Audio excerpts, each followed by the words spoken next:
I got a set of decks. Yeah. Everyone laughed at me. They're saying, you're nearly 40, you're trying to DJ, it's not that easy. And I'm saying, yeah, it is. Yeah, I'm going to do it, yeah.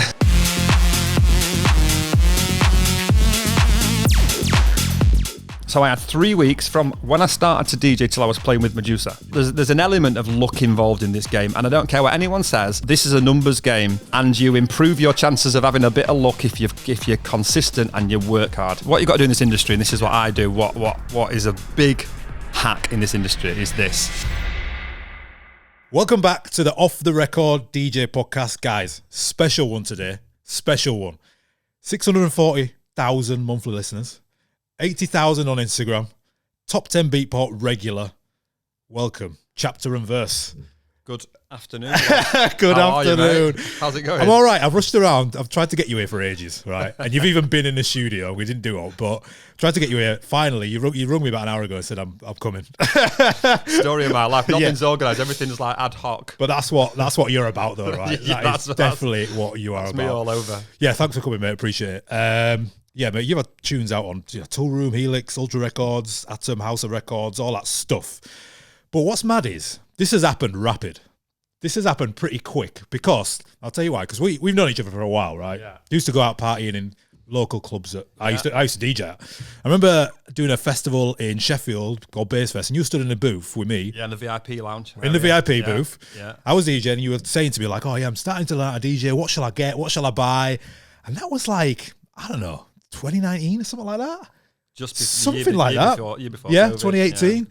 So how has this happened? So when did you decided to start around then? Started to think about doing, was it production or DJing or both? I actually was away in Ibiza, and I went with a friend of ours, Dale. Yes, Dale. And we got to get a lot of the backstage stuff. We got a little bit lucky on a lot of the tickets, and we got a lot of the backstage stuff. And I looked at the DJs, I looked at the crowd, and I thought, you know what? Like, these DJs are just bringing energy, which I have abundance of. You are a ball of energy. That is a fact. So I'm going to have a whirl at it.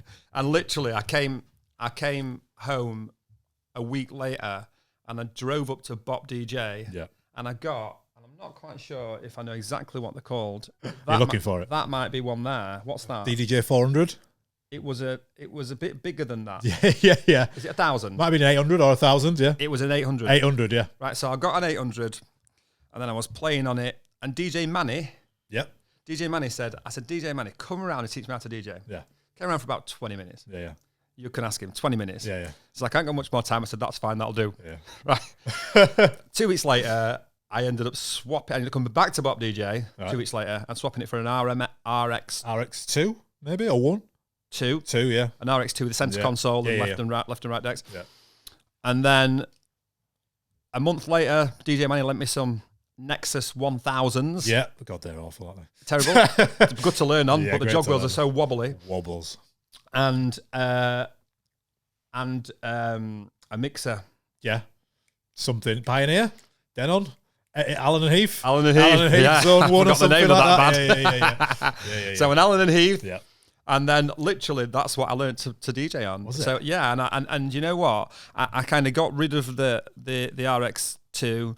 I got rid of the little. I part exchanged them all, and what I did then is Manny just lent me the CDJs, and that's what I learned to DJ on. Is it? Yeah. When I played at EDC, that's the only thing I played on before in my life. Oh really? I played my first show in America. Yeah. And my first tour was EDC. Right. Let me stop you there. So you've got these, you've got your decks, and you started to learn how to DJ first. You did that first. I've got a better one than that, actually. Go on. Okay. I'm going ahead of myself. Go for it. So what happened first is I got a set of decks messing about. Yeah. Everyone laughed at me. Yeah. They're saying, you're nearly 40, you're trying to DJ. Yeah. It's not that easy. And I'm saying, yeah, it is. Yeah, I'm going to do it. Yeah. So everyone laughed at me. 2 weeks later, Dale, our friend, calls me up. Bro, I'm going to try and get you a show. Love it. Right? At Code in Sheffield. Well, they run all the clubs, so... Yeah. So I said, I'm going to try and get you a gig at Code. Yes. Warming up for Medusa. All right, yeah. Nice. Yeah. Nice. He never got me that, and I worked for him for 10 years. Can you DJ? I said, yes, I'm great at it. Yeah. Right? Yeah. At that point, I'd been DJing a week. And no joke, yeah? No joke. He said, well, it's in 2 weeks. So I had 3 weeks from when I started to DJ till I was playing with Medusa. Yeah. No joke. Wow. So I learned on the decks. I learned on the RX2. Yeah. The first time I seen a set of CDJs Was in that. was in the club with Medusa. Medusa, I had never seen them in my life. Yeah. I'd only used the RX2. Yeah. So I didn't even go from I didn't even go from USB. laptop to USB till a week before. Oh yes, yeah, I'm gonna say Because at the beginning I had a set of an 800. yeah. So you're on a laptop. Yeah. So when I went in there into play with Medusa, Yeah. it was the first time I seen a set of 2000s. Jeez, how did it go? I'd never missed a beat. Yeah. I swear to God. Yeah, I never missed a beat. I miss Amazing. more now. Yeah, you miss more. I miss more now. Yeah. I never missed a beat. I never stopped anything. You know, and that occasionally does happen to everybody. But literally, I didn't miss a beat. That's mental. And so from that show there, I then started to do like little bits and bobs, and then COVID hit. Yeah. So at that time, like you say, you were sort of 38, 39 at this point, were you? And so COVID hits. You obviously you can't get a DJ gig anywhere. How do you get into producing? So at the time, I had an idea. So my plan was this, right? Yes. I'm going to make big room tech house music. Yeah. Music. Is this because you love it? Yeah, because I love the energy. I want the big stuff. I want to get like the big. I saw the DJs and everyone's cheering and going crazy. The energy. Yeah. I'm thinking. I want to do this. I want to do like some big room tech house stuff, you know, that no one else has done, and try and like get EDM. Yeah. And the future house thing towards tech house and make it as big as Garrix. Love as that. big as that's what I love always that, to have that vision. And I believed I believed then it's possible, and I believe now still that it's possible to have that what they had then again now. Yeah. It's just a question of getting that to people. Okay. You know. So and it is happening now. All the people that I speak of there. Yeah.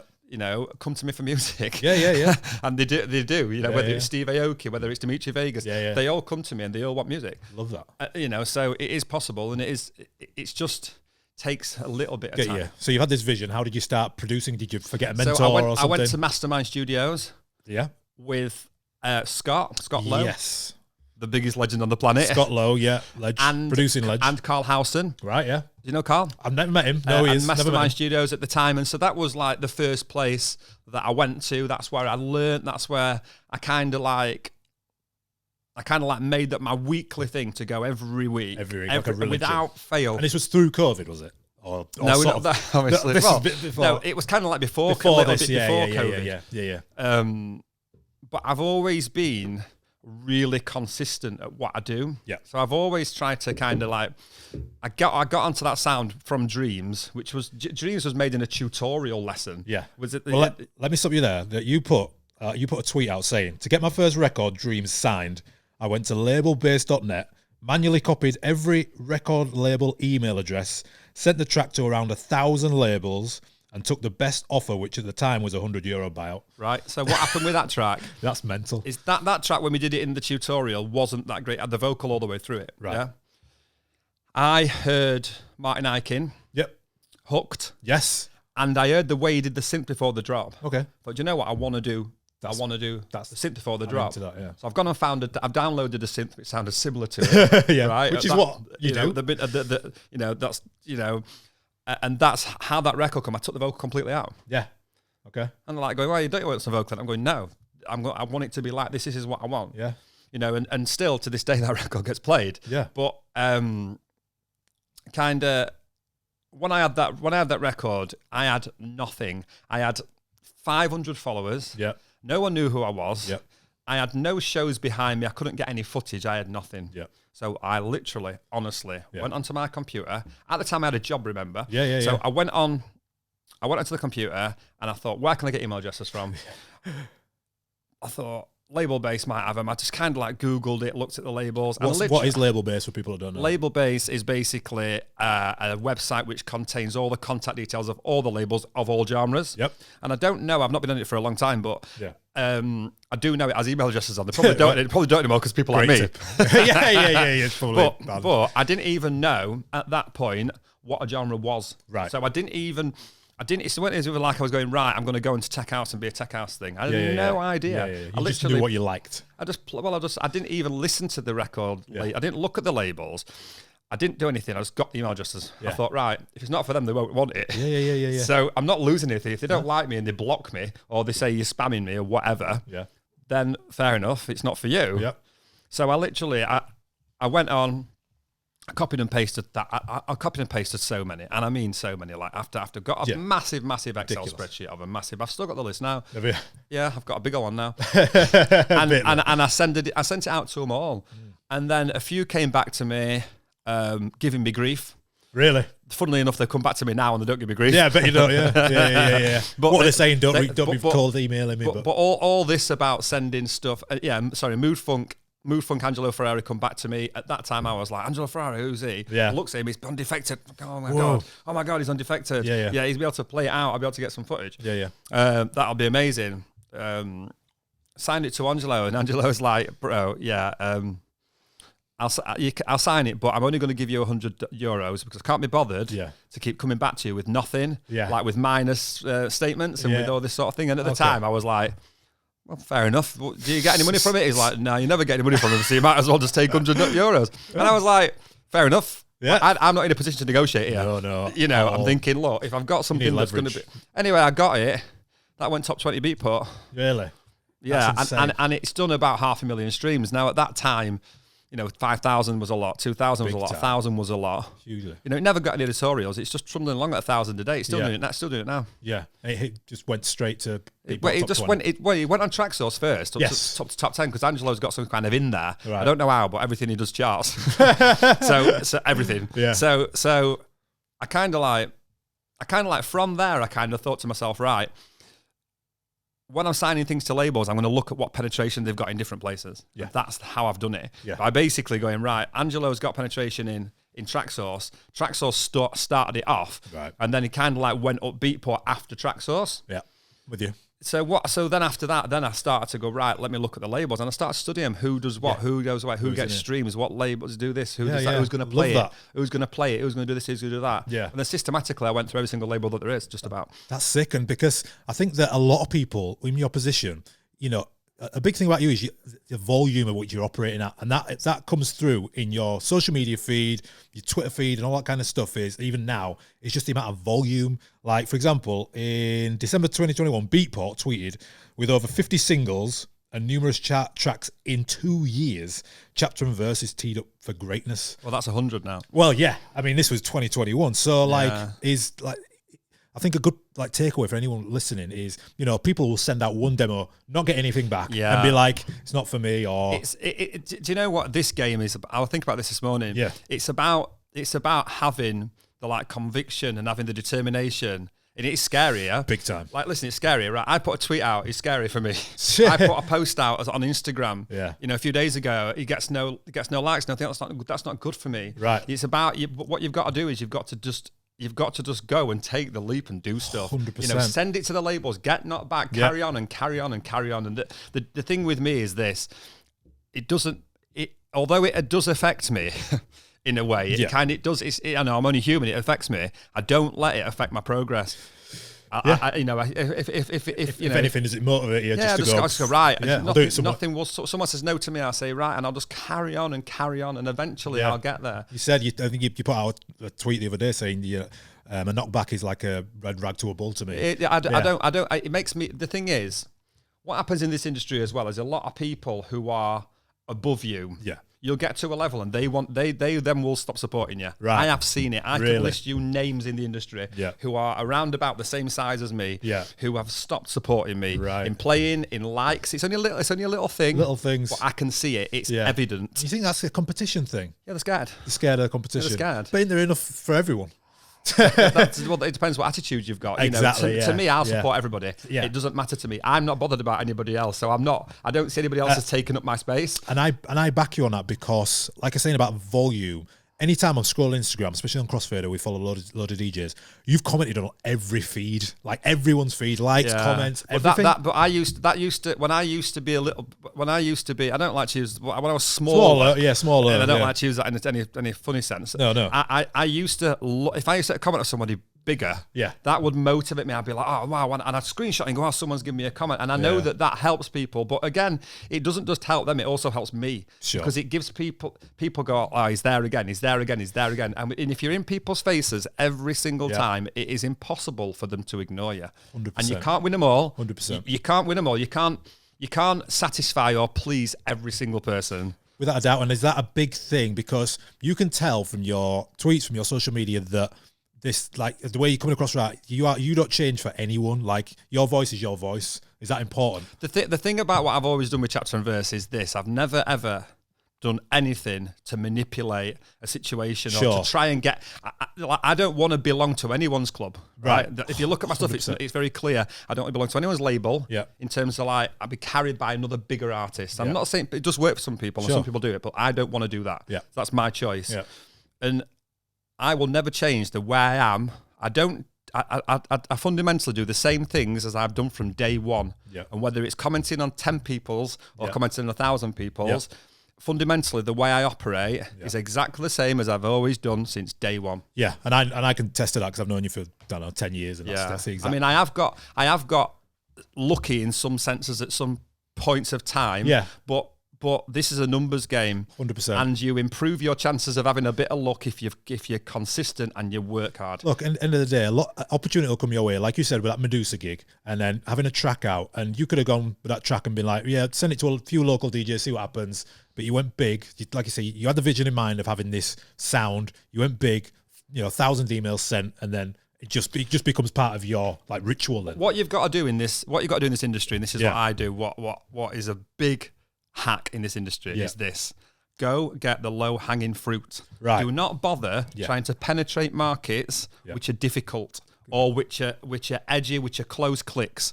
Go and get the low hanging fruit. So go round. I go to South America, I go and get people who are interested in me. Yeah. Right? If they're not interested in me, I ain't interested in them. I'm not going to try and change their mind or change what they like. Totally. I'm not interested. I go to people who come to me. And then I nurture those people. I give them the respect to reply, or I give them the respect to comment. Yeah. And then in a sense, that's why I've got such a firm, good fan base, a solid fan base. What was Lights Out was like 50 million plays on Spotify or something. What was the track that was like? Have you just gone on a steady trajectory, or was there a moment where it was like, oh shit? one thing, I mean, this is not really the question you've asked me, but one thing that a lot of people will relate to is this: when you get to a sound like I did very quickly, it becomes monotonous. So it becomes boring to you, not to everybody else. No. And this is something else I'll touch on in a minute. Yeah. But because of that, it's really hard to stick with what you're doing and not change. You know what? It's amazing because we have this same conversation here at Crossfader. Like, for example, this podcast, for example, it's just usually just us three talking, and we think we're just saying the same thing over and over again. Yeah. But our podcasts are going up in the thousands. So go on, carry on now. And it kind of like I've learnt this the hard way by doing stuff and going, right, I've made 5 trance songs and 5 progressive songs and all this sort of thing, because the output's so big, the output's so high, it doesn't matter to me because I've always got stuff to fill the gaps anyway. Yeah. But what I've learned over the last few years is this: try to get to a sound, stick to it, and develop that sound. Just because someone's doing better than you, it doesn't work like that. It's like, say, if you go to Gordon Ramsay with the same recipe, he's going to make a better cake. That's how it is. I get that. It doesn't work like that, So try and get to your own sound and try to do your own thing. And do you think you just constantly, how do you sort of figure out what sound you're going to produce next? Are you just in a constant state of creativity and whatever comes? Or, like you said in the beginning, when you had that end vision in mind, are you still trying to attain that, or do you just kind of go with the flow? The thing is now with what I do is this: I'll have an idea which I'll write, or I'll have the idea comes. The idea comes in 2 minutes, 3 minutes into your head. It's not something that takes hours and hours to sit there. But I'll then go studio and forget about it all the start again. I think a lot of producers will relate to that. And I'll start a song, and if it's going the right way in the first half an hour, I'll carry on. If I'll dump it. Right. That's one big thing about this. That's a great tip.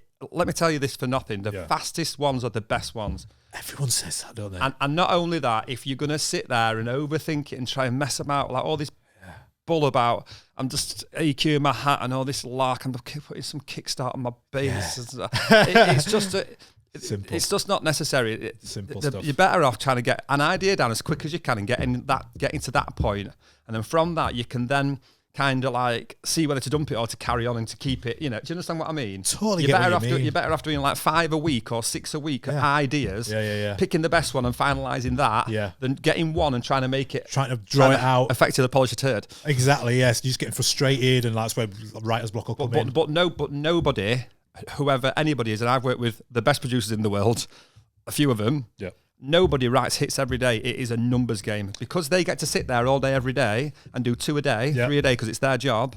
You know, like I say, the numbers are increased about how many hits they're going to get, but that's because they're doing it all day, every day. Yeah. But nobody, and I mean nobody, anybody these producing in England, I know them all. Yeah. Right, nobody in America, I know most of them. Yeah. It doesn't work like that. It's the numbers game, you know, and they're getting the best top lines, and they're getting the best ideas, and they're getting the best 100%. But it comes across in everything you do. It's like a numbers game. Like you said, what is it, 100 tracks released now and something like that, and you've probably got another 100 in the tank. And I've got a few, but you know what? I probably got about 300 tracks that are unreleased. Right. I'll probably release about 10 of them. Right, yeah. And that's because of my journey and my growth has been that everything behind me is gone. Yeah. I don't look at anything that's behind. I look at 1 or 2 behind me. It's only recently I've started to play things that are old. Yeah.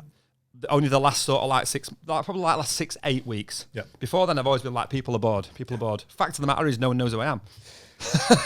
That's the reality. Yeah. The normal public don't even know. I like this. Like you tweeted this. I love this. If you're getting well known in your genre and need to keep your feet on the ground, just remember that 99% of people don't know who you are. I played in San Francisco. Sold out show a few weeks ago. Yeah. And I went outside and I walked down the line. Yeah. Walked down the line, which was 50, 100 deep. 100 people in the line's a lot of people. Yeah. And people throw numbers about like all these numbers. 100 people in the line's a lot of people. Yeah. I went outside and walked down the line. Yeah. Not one of them recognized me. Yeah. Right. And then when I played inside, I played just about all my own stuff, just about everything that were old, that were everything, you know, and a lot of them, they all loved it. So don't, because you've got something that's old that you've heard 1,000 times doesn't mean people have heard it. You know, even Lights Go Out. I played that at Salt Lake City festival. The festival was sick. Das Energy, it was a sick festival, unreal settings. I don't know if you've seen it, but unreal settings. And that tune I played, Lights Go Out, and the view that I had and the impression that I got was nobody had heard it. That's the thing you've got to remember. You're surrounded by it all the time. And to you might be like a relatively, you know, local, well-known DJ. Sure, But fact of the matter is, people probably haven't heard. You tweeted this as well. Most people have never heard of beatport. Most people aren't DJs. Go and play what you want from the top 100. Chances are most people haven't heard of them. Remember, normal people and normal jobs have to go to normal holidays. They buy tickets and don't download tracks. Facts. I don't now. It's not because of beatport. Yeah. You know, I've had lots of in there. I don't go in there anymore because I'm not really. I get stuff on to promo, but I've got my own stuff, so I tend to get my own stuff and put 3 or 4 of somebody else in the set. Sure. Literally in 2 hours. 100 of my own, 3 or 4 of somebody else's, which I like, and they usually bootleg so people know the vocals. Yeah. So, but the fact of the matter is, you know, when I'm getting stuff on demo and promo, that comes out a lot before the report, doesn't it? 100%. Barry, we're going to play a game that I play every week on a podcast. Are you ready? What is it? Speed game. So, this is called Crossfader's Chart Challenge. Basically, how it works is I've got 7 spaces on this chart. Now, I'm going to play your music. Now, you're not going to know what order I'm going to play them in, but once you lock in a chart position, it can't be moved. Does that make sense? I'm going to play you a track. You've got to lock it in. It does depend what you mean by, you know, the position, because it depends for what. Well, is it top 7 chart? For playing? This is your favourite music that you've made, all right? So this is your just favourites, right? So you got 7 chart positions, right? I'm going to play you a track, random order, and once it's locked in a chart position, it's locked. All right? Let's see if I can remember 7 songs. Right, first one. 7. This is you with Dimitri Vegas, Steve Aoki. Friends, is that 7? 7. Straight up 7. Straight up 7. It's a bootleg. The creativity is limited. Right, I get that. But I imagine it goes off, doesn't it? Yeah. It goes off. Yeah, that track was actually made 2 years ago. Was it? They jumped on it last minute. Yeah, and did some bits to it. Yeah. Sick. Next one. This is my favourite, you know. You know what? This is that Leeds. This is like UK sound, isn't it? That's that like 90s rave pack from Splice. Exactly. Right. This is Set You Free. Where are you putting this? Remember, you can't move it. Set Your Free's actually the original vocal I'll send it is a lot better than that. Is it? That's a re-sing and it's a little bit off pitch. Oh, but is it? Yeah, that's probably number 5. You're going in 5? 5. So you've got Friends at 7, then that at 5. Let's go this one. 8. You're not a fan of this one. I don't like that. You don't like this one anymore. I don't like that song because I copied Ferrari and it didn't work as much as I would have liked it to. You can't mistake it for Friday. I love this because it's a hip hop sample. It's on a Dr. Dre album, so I like this song. So news for you: 8. You got to put it at 6 if it's going to be low because you can't move anything. We've only got 7 positions. 6 so it's going in at 7. This is the I'm saving me top ones for some. But best ones up. Go on then. Right. See, I play this out a lot. This is move left, move right. Yeah, it's a good. This track's a good kind of crossover track between underground and kind of. I play this quite a lot. Do you understand what I mean? Yeah, I play this quite a lot. You can kind of like it. You can sit anywhere just about. That's why I did it. Yeah. Probably. What's the next one? 5 or 4? You've got 4 free. 4. 4. Yeah. Yeah. So you've got 5. You've done 5, 7, 6, and 4. So you've got 1, 2, 3. Yeah. The difficult ones. All right, let's go. See, again, I won't put that in my top 3. Would you know? And you know why? This is the thing. There's too many to choose from. I tell you what happened with that track. That track went viral on Instagram and TikTok with somebody else.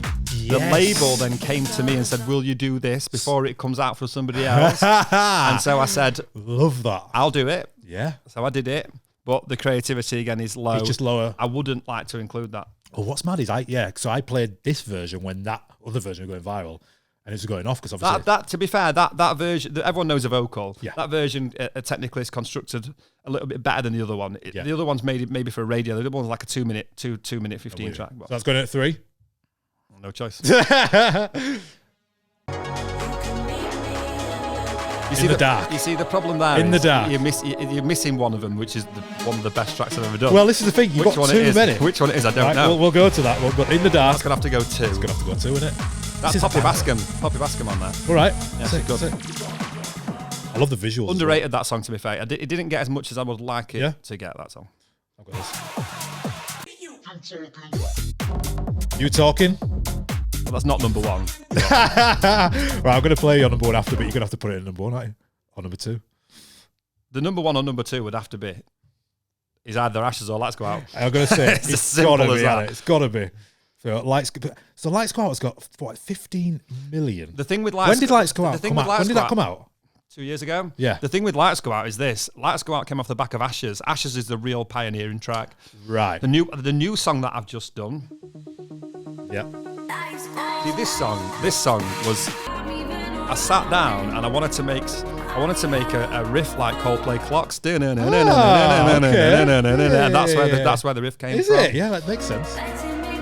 And I wanted to try and make a trance cross tech house, which has never been done. But the one that really nailed it was Ashes, because Ashes was something which had never been done, like full on trance into tech house.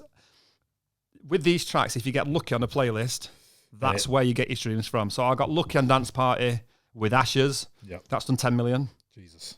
And I got fortunate. To be fair, Lights Go Out is still doing streams. It's still doing. I think it's still doing 10. Like this song is the best song. This is your favourite one to play as well. I stopped playing it. I started playing it recently. Have you? Because I stopped. That's really that's the one that Chris Lake was talking about on the thing. Did you see it? The video where he's going, well, bless him. So that was the one that was like I've got a new song on my phone which I've just done, which I put up yesterday. Oh yeah. That is very much like those two. Where have you put it up, SoundCloud? I think better. Where have you put it up? On Instagram. Oh, you put it on Instagram. Oh, a clip, was it? On a clip, but it is. You think it's better? I think it's better. I think the elements are a little bit. It's difficult because those songs are really stable over time. They stood the test of time and the kind of structure really well. But this new one, it's not mastered yet, but it is really going to be a big one. I know by the comments and stuff. I know by the comments. And is that a good gauge for you to like test the waters of something? Would you ever like put something out and get like not a good response and then drop it straight away? Yeah, I'll tell you what I normally do. I normally go on Twitter. If I'm going to do something verbal, I'll test it on Twitter. This is such a good idea. When I've been on Twitter and it goes 100 plus, I know it'll work on Instagram. So the little motivational things, which I do now and then, I test those on Twitter. The best performing I put on Instagram. That's such a good idea. So I can't lose because I know I'm doing like a market research on Twitter. That is such a good idea to just test the waters early and the stuff with reels is you know straight away when you put a reel up in, you know within 20 minutes whether they're picking up, because in 20 minutes you get 100, 200 likes.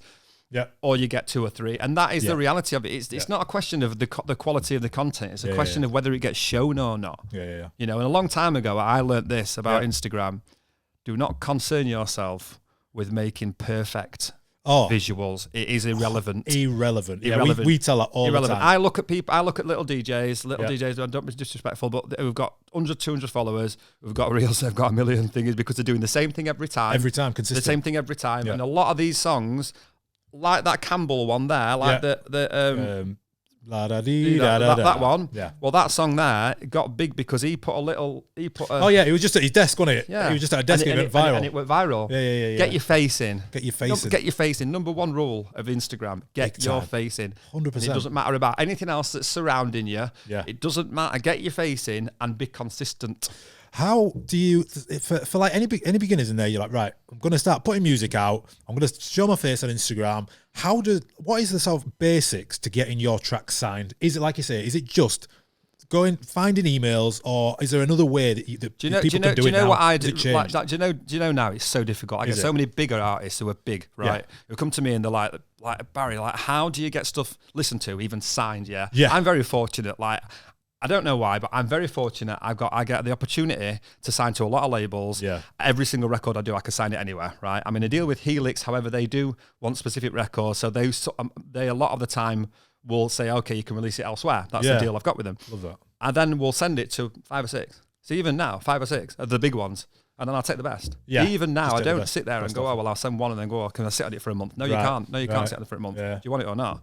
Numbers game, you know, and you know, this one here that I've got, Helix released it yesterday, and I could have signed it to Myth and Nix today, in Musical Freedom today. Great. You know, you're talking to Siesta's label, you know, and I believe if I give it a bit more time, I can sign it to the 4 or 5 different labels. Yeah. So, you know, you've just got to, go get in there. Don't be, you know, people who are like, oh, don't only send it to one, give me months, let me sit on it for, you know, so long. I don't even entertain that.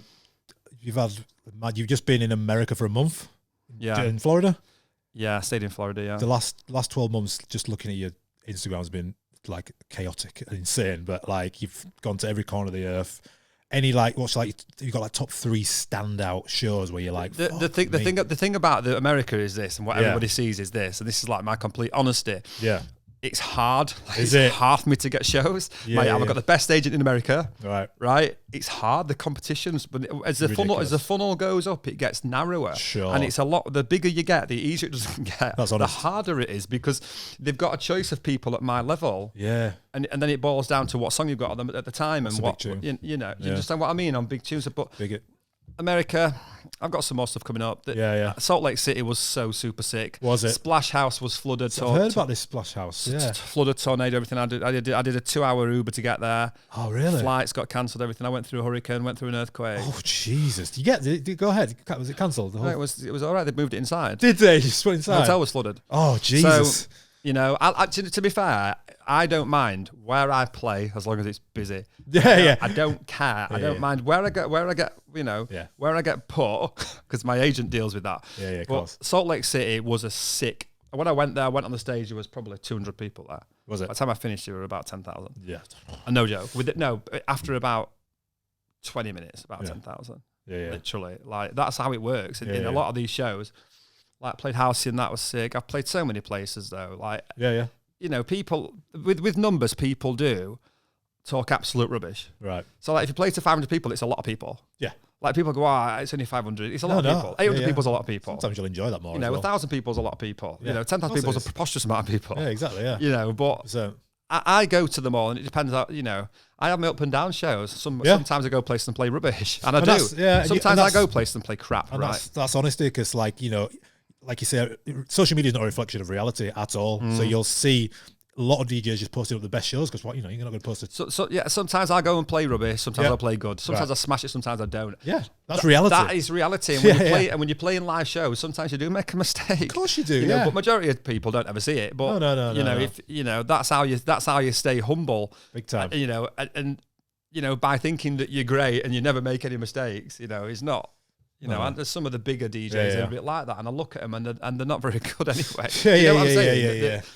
But they're never going to be good because they can't see what they're doing wrong. Yeah. So you like to keep it simple. Is your sets now? Is it basically like you say, like 80% of your tracks and then 20%? It depends how I feel. You know, if I feel. Would you change your set? Say you listen to a DJ before you. Would you change your set with that in mind, no, or never. Would you have a set? I can't play what I can play because they haven't got the music. They haven't got it. Yeah. So what I did learn on this tour is this. Is take enough music to where you're going. Oh, yeah. The big error that I made, right, is only taking a certain amount of music and not having enough. Yeah. Just because, like, sometimes things don't work out and the flow doesn't go the way you want it to. So this might be because you don't have a big background in DJing, so exactly. I completely agree with you. Exactly. Yeah. I'm learning as I go along, but I don't stand here and profess to be the world's finest DJ that's been doing it for 20 years because I haven't.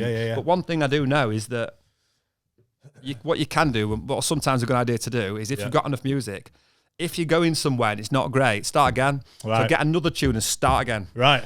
So I'm going to start again from that tune. Start again. We're going to go boom. You know, and also one thing I've learned about this tour is this: don't play too fast. Right. People, I went to Ministry of Sound, walked in. Yeah.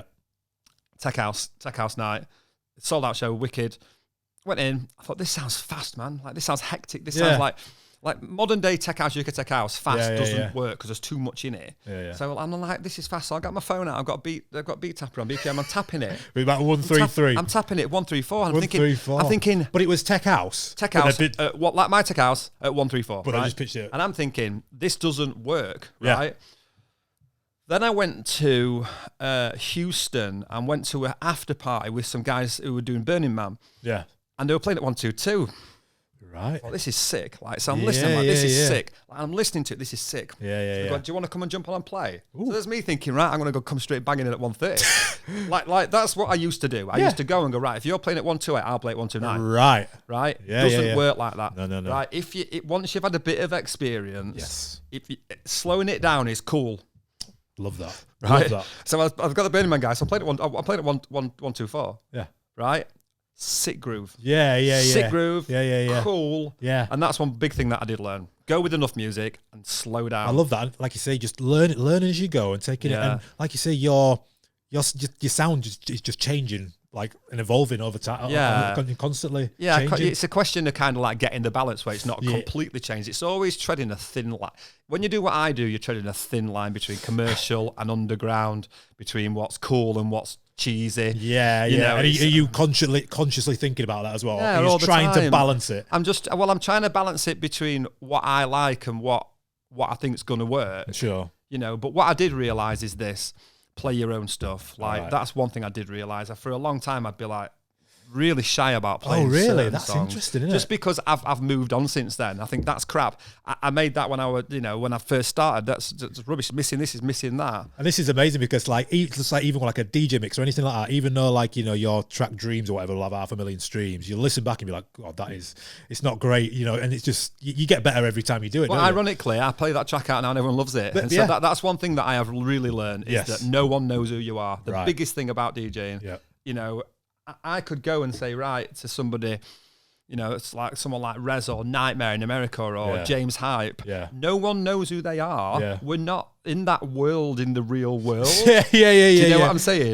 Obviously, we know who they are. They're massive. They're heroes. DJs know who they are. Producers know who they are. A lot of people don't know who Tiesto is. And I ask people, I said, do you know Tiesto? No idea. I sit in the Uber and I ask them, do you know who David Guetta is? No. Yeah. They're not. Do you understand what I mean? No, I totally get it. We're in it. So we think that, everything revolves around us. You know, I used to go to shows and walk around like, you know, everyone does that. I'm looking thinking, why is no one asking me? Do you want a picture? I mean, to be fair, it does happen now. Of course it does, It does happen a bit more now. But like I say, it's important just to realise that, you know, they're to do a job, not to kind of... And it's quite liberating as well, because you know that, you know, if you put something that's not your best out, you know, you put a track out or you have a bad DJ set, you know, it's fucking not in the world, is it? I mean, one thing that is true is this: you've got to keep putting stuff out, but you never know what's going to do something. 100%. You never know. It is. Yeah. There's an element of luck involved in this game, and I don't care what anyone says. Yes. You can't come to me and tell me that A-Craze woke up one day and had an epiphany. You know what I'm saying? I totally get it. I know Charlie is a great guy. I love the guy. Yeah. But what I'm saying is there's an element of fortune at the With right anything. time and the right thing, and he's Well, a nice look guy. at you having a gig with, with Medusa, your first gig. Yeah, Timing. I mean, to be perfectly honest, you say I've done it fast. Yeah. I think it's took me a lot longer than I thought it'd take me. Right. And that's because of COVID. So I had 2 years of COVID. Okay, yeah. So if it had not been for COVID, where would I I be? think it'd be, 2 years ahead. Would I be 2 years ahead or would I Or be 2 would years you not? behind? Yeah, You never yeah. know, do You never know. You can't change it. Because what happened is, at home, I built a studio in my house. Ah, okay. There you go. So I literally built a Do it all the studio time. in my house. Love that. Literally. So that's a studio that I still use today. Is it? Love that. We've got 3 months left at year. What you got planned? Give us any juice? I sat at home earlier and I was looking at my releases. Yeah. I've got 7 songs to release, Have you? but I've got to do them 3 weeks apart. Ah, right. So okay. if you look You can at, squeeze them you all in. can't you squeeze reckon? them in this year, Can't can you? you? No, Look at the 21, Tight, innit? Yeah. 21 Yeah, weeks. yeah. So I've got one with a cool song with Dimitri Vegas and Good Boys. Hello. That's sick. Hello. I've got a wicked one called 2x2 with Steve Aoki. Oh, really? I've got Tipsy with Joel Corry. Yeah. I've got one with Bill and Ted Have you? in 3 weeks. Love them. I've got one with Pixie Lot, Really? which is done. Bit more. Sick. It's A trance. bit more. Is it? He's jumped on the trance hype. It's Yeah. offbeat trance. Here's you talk about So 122 BPM. Do you know what you can do though? You can, when you do what I do and you're putting out so much music, Sure. you can occasionally go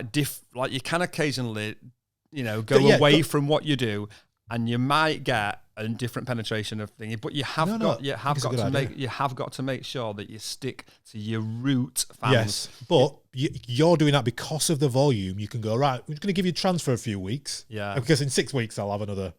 It's very much like that? it's very much like if you gave me Tale of Us fans today, Right. and I did what I do, and I'd lose them all. If they got all my fans today, they'd lose them all. Yeah. And that's one thing that I learned. Yeah. I put out like a lot of like testers, a lot of like pick some tracks, 1, 2, and a lot of them I chuck in like the odd, trance or melodic, and I tried it because they're technically a lot better, and musically a lot better, and they sound sick to me because I'm an educated listener. Yeah. But no one's interested. All my fans want tech house. So for the foreseeable future, I'll be doing tech house. Oh, really? The next few songs, Are they? the next one's got a little bit of like swag, like rap in it. Come on. It's sick. Is it? Yeah, it's Love called that. DJ Pepper. DJ Pepper. Does not make any sense. When's that out? It's out with Soon. Bill and Ted. To be fair, Bill and Ted put it on a plate for me. Nice. It kind of like it wasn't done, Yeah. but the vocal was there. Yeah. The bass line was there. It is a lot better now, if I must say so myself. but they came to me for that reason. Yeah, of course. So that's a true collab. They put it on a plate to me though. That's straight to Black Bottle, which is sick. to Sony. Yeah. That's good. And the next one after that is a new one, which I would class as like a lights go out. That new song is so sick. Honestly, like Is it? But it's 1 in 100 you get like that, and it is genuinely Just like magic. I've just got so many that are crap. Yeah. Like anyone that says, "Oh yeah, I've got all these and they're all brilliant." Yeah. No, they're lying. Yeah. They're Yeah, it's lying. like you said earlier. How many tracks you sat on that'll never get released? Yeah, and that's why what I do is I put something out on a little preview, and I'll see what he gets. Yeah. And if after a night I look at a night, I get up in money, it's got 100 likes. I think, well, no lights, I'll delete it. I'm not putting that out. Yeah. It's good though. It's like marketing, right? Market research. It's like market research, isn't And- it? and- Your own as Yeah, well. and as well, if you do that like with tracks that are going to be big, remember everyone's watching. Yeah. Where do you stand on making like bootlegs and stuff? Not really. The thing about bootlegs is I'd make them to play. To play out. I don't like. Like what's a bootleg? What ain't a bootleg? Is Tipsy a bootleg? Okay. Tipsy's got like a crazy Dom Dollar lead in it. It sounds nothing like the track. I'm with you. I'm using sample in the vocal. Yeah. I don't personally like doing bootlegs. Sure. I like using Splice. Yeah. Out of anything, the best results I've had is from Splice. Yeah. My top 5 tracks are all from Splice. Yep. And that's a fact. So even though I've got good top line writers, I'll tell you what I have got, which is sick. A new one with Camden Cox. Okay. Called Amnesia, which is Really? trance tech house. That is good. That's a good track. The top line is great. She's written a great top line. And you're trying to get these out this year. Yeah. Obviously, she wrote the 2 last John Summit ones. Oh, amazing. Where You Are and Where You Are. The other the one before that. Where You Are. Jeez. Yeah, and the one before that. Yeah, the 2 good ones. Yeah. Really? Yeah, she wrote them both. Yeah. Amazing. What about shows? Anything? You said you're back in headline night trip for Insomniac in November. That's big. Canada for something, and we need dates so we can come and see you. And I've got Finland. Finland. You done there before? No. No, interesting. No, Reykjavik.